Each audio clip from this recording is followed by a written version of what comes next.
আল্লাহর বান্দাগণ হাসরের ময়দানে বিশেষ করিয়া ওসিলাকারী আল্লাহর ঘর কাবা ঘরে এইভাবে সুপারিশকারী হইব। নবীজি তো সুপারিশকারী হইবা, আমার নবী তার উম্মত হলের বাবা পরিচয় করি করি সুপারিশ করে লইয়া জান্নাতের মধ্যে যাইবা। কুরআন এইভাবে সুপারিশ করব। পরে আল্লাহর বান্দাগণ গ্রামের জামে মসজিদ যেখানে আছে এইখানে ওলা সুপারিশ করব।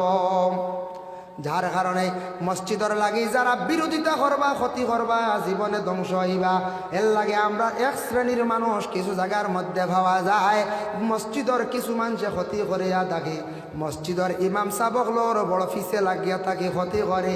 এটা কিন্তু বাবা বলা নাই কোন সময় খার বদুয়া পড়ি যাইবা, আপনি ধ্বংস হয়ে যাইবা গিয়া তুকাইয়া বাইতা নাই। মানুষের দুইটা আছে, একটা নেক দোয়া, একটা বদুয়া। আজকে আইসুন আপনারা পীর সাহেবের বাড়ি, যদি আপনি নেক দোয়া যদি কোনো পীরের কাছে লইতে পারেন জীবন আপনার ধন্য বাবা। কোনো আওলাদে যদি তার মা বাবার নেক দোয়া লইতে পারে, কোনো ছাত্র তার জীবনে যদি শিক্ষকর নেক দোয়া লইতে পারে, জীবন উজালা হইব, সুন্দরময় জীবন হইব। আর যদি শিক্ষকের বদদোয়া পড়ি যায়, পীর সাহেবের যদি বদদোয়া পড়ি যায়, মা এবং বাবার বদদোয়া যদি পড়ি যায়, সব কিচ্ছু অন্ধকার হয়ে যায়, কোনো জিনিস তার সুন্দর জমিনও থাকতো নাই। এর লাগি নেক দোয়া লওয়ার চেষ্টা করতাম, বদদোয়া পড়ে যাইব। মসজিদের ইমাম সাহেব, স্কুলের মাস্টার, মাদ্রাসার শিক্ষক, এরা শিক্ষকতা করডা, ডিউটি করডা কত কঠিন। আমরা কোনো সময় এরার তুলবে তুল কথা হই নাই, হইন না হইন যায়। এমন এক জমানা আইল রে বা শালার জমানা মেঘে ঠাই দিল না, ওলা হইন কোনো মানছি। কোনো মানুষ যখন শালার রোদ নাই, শালার মেঘের দান শুকাইতে দেয় না। মা বই না হলে কোনো সময় কন তে শালা হইয়া গালি দিতরা, কোনো সময় জমানা বাদ হইয়া গালি দিতরা। আসলে তারা আমারে গালি দের, জামানা দিয়ে তারা গালি দেন, ইলা আমরা হইতাম না। এটা হদিসে কুদসি, স্বয়ং আল্লাহ কইছেন তা না হবিবির, ইলা হইতাম না। জমানা বাদ ইটা হইতাম না, জমানার কোনো জিনিস দিয়ে তুলনা দিতাম না, আল্লাহরে গালি দেওয়া হয়ে যায়। ও আল্লাহ কইছেন, ও নবী আপনি জানাইয়া দেন, কুল হুয়াল্লাহু আহাদ, আমি হইলাম গিয়া আল্লাহ এক, আল্লাহুস সামাদ, আমি হইলাম গিয়া বেনিয়াস। এই যে সামাদুন যে শব্দ যেটা আনছন, সামাদুন শব্দের বিভিন্ন অর্থ আনছন মুফাসসিরিনে কেরাম হলে। এক অর্থ লইছেন নবী আপনি জানাইয়া দেখবা আমি আল্লাহ এমন এক আল্লাহ যে আল্লাহর যতর কোনো খাওয়ারও প্রয়োজন নাই। সামাদুনর আল্লাহর খানি লাগে না।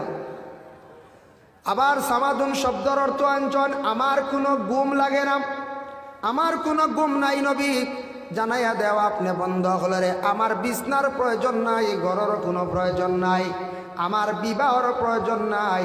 আমি আল্লাহ হইলাম গেও আল্লাহ, আল্লাহুস সামাদ, এমন এক আল্লাহ আমার কোনো কিছুর প্রয়োজন নাই, তোমাদের সব কিছুর কিন্তু প্রয়োজন আছে। ওটা জানাইয়া দেও। লাম ইয়ালিদ ওয়া লাম ইউলাদ, হে নবী আপনি জানাইয়া দেখো আমি খেওরের আওলাদ নাই, খেওরত থাকি আমার কোনো জন্ম নাই, এবং আমার থাকি কোনো আওলাদ নাই, আমার থাকি খেও জন্ম নাই। যারা এখান বিশ্বাস করব তারা কিন্তু আমার লাগি চরম বেয়াদবি করছে, তারা কিন্তু কিয়ামতের দিন ময়দানে মাহশর আমি আল্লাহর জাতরে তারা ভাইতরে আমার দর্শন ভাইত নাই। যারা হইব আল্লাহর আওলাদ আসন, খেও হইতরা নানি এক গুরু আসন নানি আমরা পৃথিবীর জমিন ঈসা রুহুল্লাহ আল্লাহর সন্তান হইতরাই না।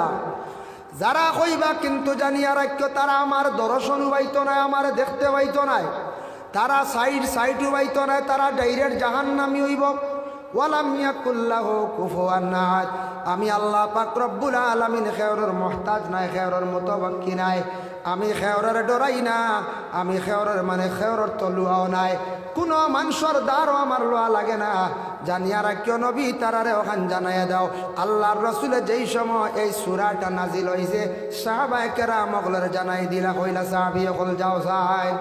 যারা এইভাবে আল্লাহর উপরে তহমত তুলে অনেক সমালোচনা করিয়া থাকে ওদের জানাইয়া দেও আল্লাহ সব কিছু বর্ণনা করিয়া দিছেন যে আল্লাহর জাত এইভাবে তার কোনো আওলাদ নাই, তার কোনো সঙ্গের সাথী নাই, তাই নইলা এমন সামাদ তার কোনো কিছুর প্রয়োজন নাই। জানানি হইল আহলে আরব, কিছু সংখ্যক মানুষে মানি লাইল, কিছু সংখ্যক মানুষে মানল না। এক সাহাবী একদিন আসছেন আল্লাহ রসুলের কাছে, আসিয়া কইলা ইয়া রাসূলুল্লাহ ইয়া হাবিবাল্লাহ ইন্না রাজুলান সাআলা রাসূলুল্লাহি সাল্লাল্লাহু আলাইহি ওয়াসাল্লাম, এক ব্যক্তি আসিয়া কইলা, ইয়া রাসূলুল্লাহ, আমি আপনার একটা জিনিস কইতাম। কালা ইন্নী উহিব্বু হাযিহি সূরাতা কুল হুয়াল্লাহু আহাদ। ইয়া রাসূলুল্লাহ, আমি সব থাকি আমার দিল দিয়া অন্তর দিয়া কুল হুয়াল্লাহ সূরাটারে মহব্বত করিয়া থাকি। আল্লাহর রাসূল এই ব্যক্তিরে কইলা, কালা ইন্না হুব্বাকা ইয়াহা আদখালাকাল জান্নাহ। ও আল্লাহর বান্দা, তুমি যদি কোরআনের মধ্যে সূরাটারে যদি মহব্বত করিয়া থাকো, সেই সূরা তোমারে জান্নাতের মধ্যে দাখিল করব। সুবহানাল্লাহ।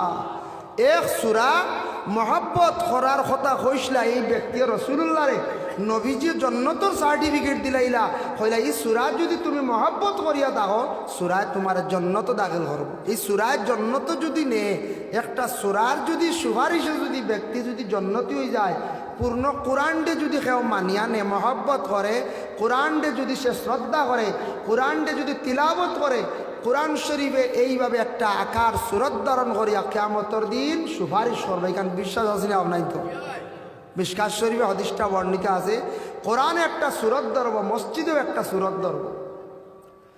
মসজিদর লাগি যাদের বেশি সম্পর্ক থাকবো, মসজিদেওয়ালার সম্পর্কর ব্যক্তি সকল চাইয়া সুপারিশকারী হইব।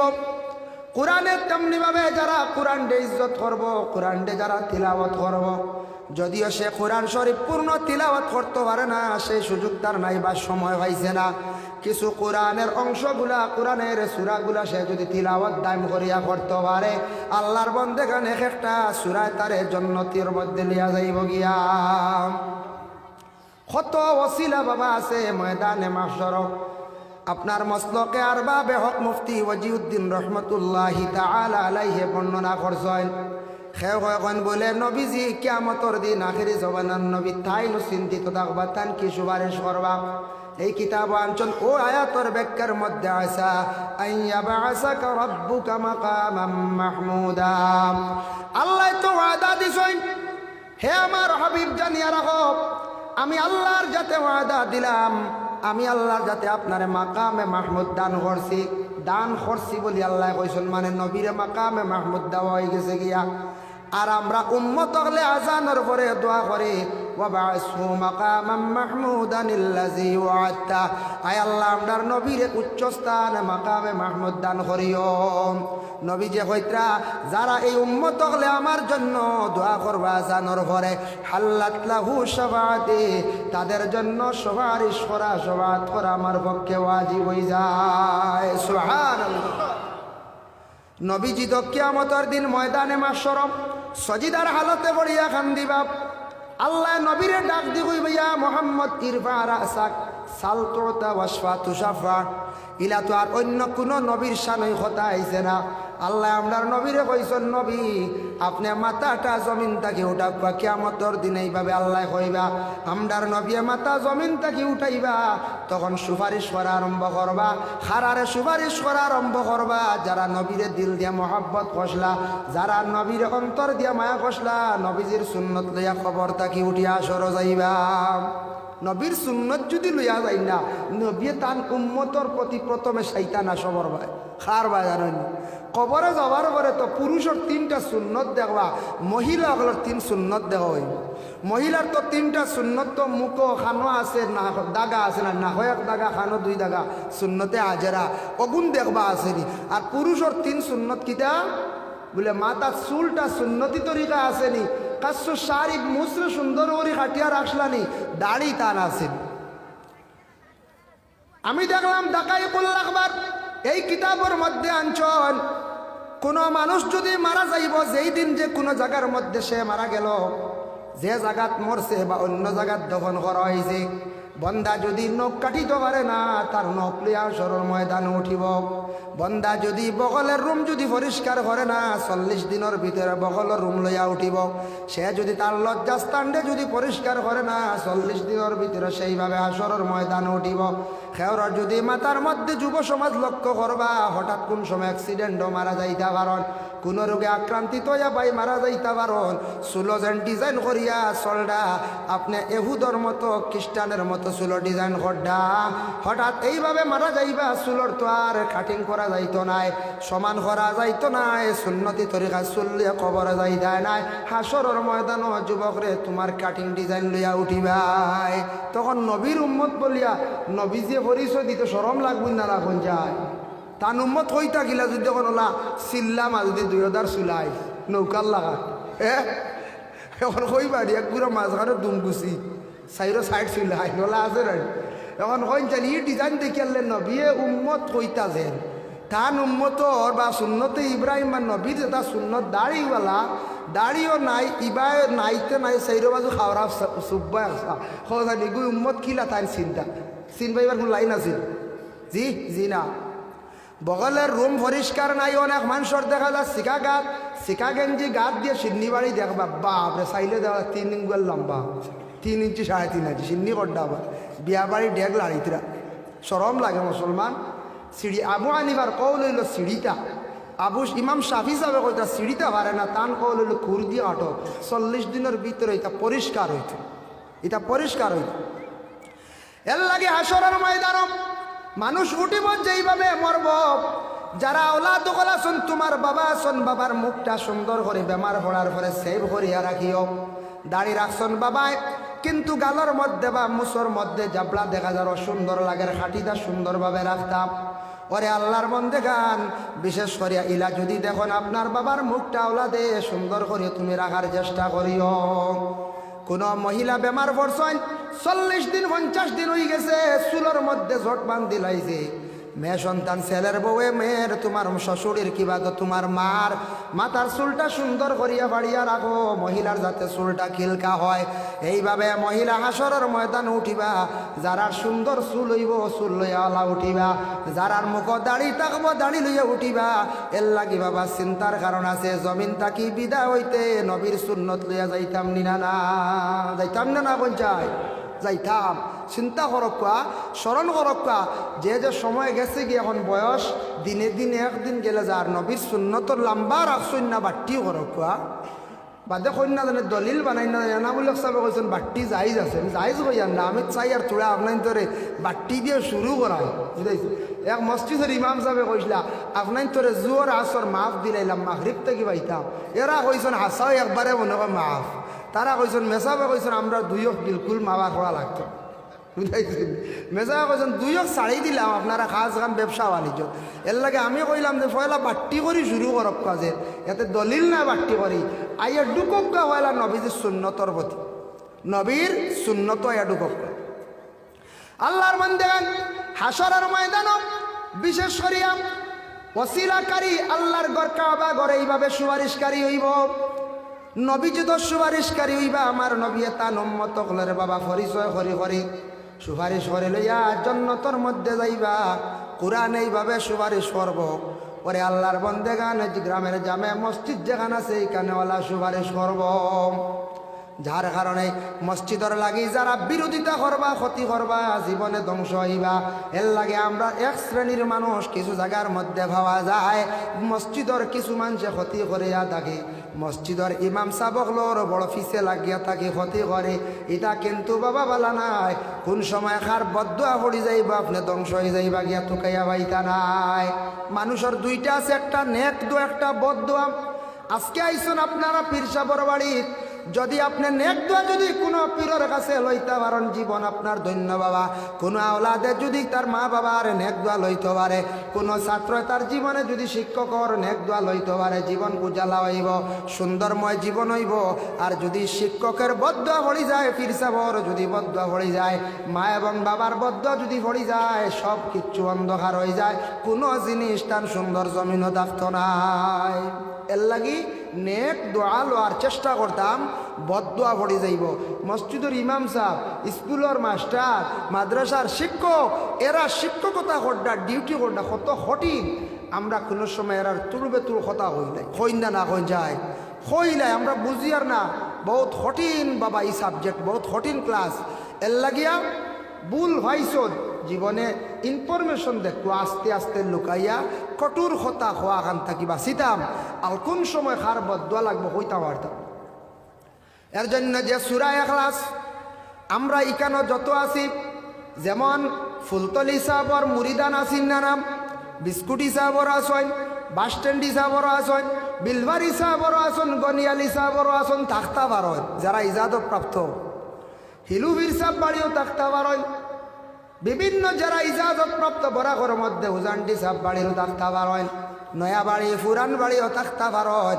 যার কারণে আল্লাহ বন্দেগান যারার নাম লইলাম এরা তো ইজাজত প্রাপ্ত আসলাম, এরা তো ইজাজত পাইছন গতিকে এরা বয়ত করাইতরা। তবে বিশেষ করিয়া দুনিয়ার জমিনের মধ্যে আমরা বয়স যেন ওইখানে বলে না ফির সাবরে দর্শি বেহেস্ত পাইলি মহিলা নাই, বাবা বেহেস্ত পাইবার সঠিক রাস্তাটা হওয়ার একটা রাস্তা। খেও আসন সাইরত তরিকার ফির, নকশবন্দিয়া, মুজদ্দিদিয়া, চিশতিয়া, কাদিরিয়া ওলা না। খেও আসন সরোয়ার দিয়া, খেও নিজামিয়া, খেও মোহাম্মদিয়া, খেও ওয়েসিয়া, বিভিন্ন তরিকা আছে। তো আমরা যারা বরাক নর্থ ইস্টের মধ্যে বরাক ত্রিপুরা, বিশেষ করে বরাক ত্রিপুরার মধ্যে আমরা নকশবন্দিয়া, মুজদ্দিদিয়া বেশিরভাগ ও দুই তরিকার সবক চলে। যারা মুজদ্দিদিয়ার উপরে মুজদ্দিদিয়ার মানে তরিকতর সবক চালাইতা ফির সাবে সবক দিছেন, এরারে দেখবা বেশিরভাগ খতমে মুজদ্দিদি পড়ার আদেশ করেন, বা ঠিক খতম বেশ বড় নাই। তবে আমরা মুজদ্দিদি না, আমরা খতমে কাজে গানোর খতমে মুজদ্দিদিয়ার সবক যারা চালাইতরা পীর সাহেবকলে যাদের হুকুম দিছেন ফজরের পরে আর মাগরিবের পরে খতমে মুজদ্দিদিয়া পড়া লাগে একবারে বাট্টি খতম। অতএব খতমে মুজদ্দিদিয়ার তরিকার পীর সাহেবকলে কিছু পীর সাহেবকলে আবার জিকির দিলেন, একটা শ্বাস টান দিতে আল্লাহ ছাড়তে আবার হু আল্লাহ হইয়া জিকির দে। তবে সাব কিবলা ফুলতলি রহমতুল্লাহ তাআলা আলাইহি বেশিরভাগ দেখছে তাই তো সাইরত তরিকারে মানতা, এর লাগে সাইরত তরিকার তাই সবক চালাই দা বেশিরভাগ দমর জিকির একটা তাই বেশিরভাগ দিতে আল্লাহ আল্লাহ শ্বাস টান দিতে লা ইলাহা ছাড়তে ইল্লাল্লাহ। কুল ওয়াল্লাহ সূরা যেটা, সেই কুল ওয়াল্লাহ সূরা কিন্তু অন্তর্ভুক্ত রয়েছে খতমে খাজে গান শরীফ। তরিকতর বাবা বিভিন্ন খতম আছে, আমরা কোরআন খতম আমরা বেশিরভাগ হড়াই না। অনেক তরিকতর বাবা খতম আছে আমরা গুরুত্ব বুঝি আর না, জীবনে আমরা হয়তো জানি আর না। ইটা খতম যদি আপনার জীবনে আমল থাকে, কোনো সময় জান্নেওয়ালা সাপ বা মেসা বকল দিয়া প্রায় মেসা বকলে খতমে খাজে গান খতমে মুজদ্দিদি পড়া জানন। যারা তরিকতার অন্তর্ভুক্ত মাঝে মাঝে খতমে খাজে গান শরীফ পড়া কোয়া। একজন বুজুর্গ হলে একটা কলিমা লইছন, একজনে কলিমার উপরে আমল করছেন, ইয়া শাফি আল আমরাত, একজনে ইয়া দাফি আল বালিয়াত, একজনে ইয়া হাল্লাল আল মুশকিলাত, সব একত্রিত করিয়া একটা খতম বানানি হয়েছে। যে খতমটা এত মুফিদ বাবা, এত বেশি তার ফায়দা। তরিকতর খতম মাঝে মধ্যে পড়াইবার চেষ্টা করব, ফায়দা আছে। তরিকতর যারা অন্তর্ভুক্ত, যারা অবয়ত হয়ে গেছ তরিকতর খতম পড়া, আমরা কোরআন খতম পড়াই, খতমে শিফাও পড়াই, তরিকতর খতমের উপরে বেশ তাকিদ দিই না আমরা। যেদিন সময় কম কোরআন খতম পড়াইতা, মকম্মল খতম পড়াইতা আপনি, তখন মেসা বহল বাড়াইয়া হওয়া লাগবে, মকম্মল খতম হইব জলদি। আমরা চাই 5 জন দিয়ে 5 দুগুনি 10, 1000 দিয়ে খতম। মেসা বহলে পড়তে এরা 30 পারার বাবা কা সময় লাগে, 2.5 ঘন্টা সময় লাগি যায়। 6 পারা করে পড়লে 2.5 ঘন্টা 2.5 ঘন্টা হাফিচ্ছা বলে তো 2-এর ভিতরে একটা কষ্ট হয়ে যায় গিয়া। আজকাল যুগের সময় কমসে কম মোকাম্মল হরফ বাকি রইতো না, বেড়া লাগতো না। কইবা বনে না মেসাবে কইতরা বললা যাবে, তে তো মেসাবে গেলে থই দেননি না কিতা কষ্ট হয় বড়িতে বুঝাইছেন নি। তো আর মাত নাই, কোনো সময় থই দিতে পারেন, কোনো অসুবিধা হইতো না। আপনি যদি খালি করেন বলে ইসালে সওয়াব হিসাবে আমার মা বাবা মরার দেয় খতম গান কোরআন খতম গান ফরক ইসালে সওয়াব হিসাবে যদি কিছু যদি বাবা রইও যায় কোনো অসুবিধা নাই। তিলাওয়াত হয়ে গেছে 25 পারা 26 পারা 28 পারা সবে নিসলা 5 পারা করে খেরো তুই আর রইছে কোনো সময় বেকিয়ালে রয়ে গেছে। আচ্ছা বাড়িতে গিয়ে ঘুরাইম, সময় মানেন না। আর খেয়ার যদি নজর থাকে বেমারের ওয়াস্তে কোনো সাহেবে যদি কোনো খতম খান ভরাইও হিলুফির সাহেবে যদি হন, সেটেলমেন্টর সাহেবে যদি হয়, ফালংগাঠি হন যদি ওলা, যদি কোনো অফির সাহেবে বা কোনো মেসাবে যদি হন, আপনি এখন খতম পড়াইতে লাগবো বেমারের অবস্থায়, তাহলে জানিয়া রাখবা মেসাবক লরগিয়া কইবা মেসাব ইকান আমার তবিবর খতম বা বেমারের খতম খাস করে ইকানটা ফরিত, তখন একটু মেসাব বাড়াইয়া খোকা দেখবা মেসাবক হলে পড়িবা, আপনার খতম মকম্মল হইব, আপনার থাম্মার কারণে আপনার মকসুদ বাবা ফুরা হইব। আর এক জিনিস ভুল, আমরা মেসা বকল দাওয়াত দিয়ে না, আমরা বারে বইয়া খালি গুয়া খাই আর খালি গফর, আমরা খতমের দাঁড়িয়ে দিই না। আমার খতম মকসুদ, যে মকসুদ লইয়া মেসাবরে দাওয়াত দিলাম, মেসা বকল আনলাম মনে করিলে হাতিয়া দিমু হিসাবে আমরা একগুড়ে মনে করি বাড়ি মেসা ওলা তাই তো পয়সা পাইতা হড়ক পারে আমি যাইতাম। আমরা অন্য একটু দুর্বলতা আমরার মধ্যে, কোরআন তিলাওয়াতকারীর যতটুকু সওয়াব পড়নেওয়ালার শূন্যওয়ালার সওয়াব সমান, সুবহানাল্লাহ। এর লাগি সওয়াবও সমান দেখা যায় ফজিলত আকারে, কিন্তু পড়নেওয়ালার অন্য আরো ফজিলত আছে। চক্ষুর জ্যোতি বাড়ে, দাঁত মজবুত হয়, হলকমর পাওয়ার বাড়ে, আইন হে কাব উচ্চারণ করে হলকম শক্তি বাড়ে। এটা হলকম বেমার জলদি হইতো না যারা কোরআন তিলাওয়াত করে, হলকম বড় কোনো বেমার ওইতো নাই। আমরা নু খতম মেসা বকল বই খালি গফ করিবারে শুয়ারি খাই, সেও আরো বিভিন্ন ধূমপান করেননি না খরচ। এরপরে হাদিয়া দোয়ার আগে দেওয়ার চেষ্টা করক, গুড় আওয়াজ বলা কুয়া, আমরা হাদিয়া কোন সময় দিয়ে জানি ও বারে ফটো গুয়ার আর তোলে ই বাজুত না মেসাব কি জানি হাদিয়া লিয়ে ভালো যাইবা গিয়া। আমার নিয়ম হয়েছে খতম শেষ হইলে আপনি 1000 দেখবা, 1500 দেখবা, 2000 দেখবা, 3000 দেখবা, আপনি খুশি হইয়া মেসা বকলর মন খুশ করে দিতা, খুশ করিয়া দিতা। ও হাদিয়াটা ও হুজুর না কুয়া গিয়ে গুনতা দোয়ার আগে দিলেন যান, খুব বালা দোয়ার আগে দিলাই তা দিয়া, দোয়ার আগে দিতাই গুণ আমরা বাদে দিই রে লাস্টে ও জিয়ারত বাদে গিয়া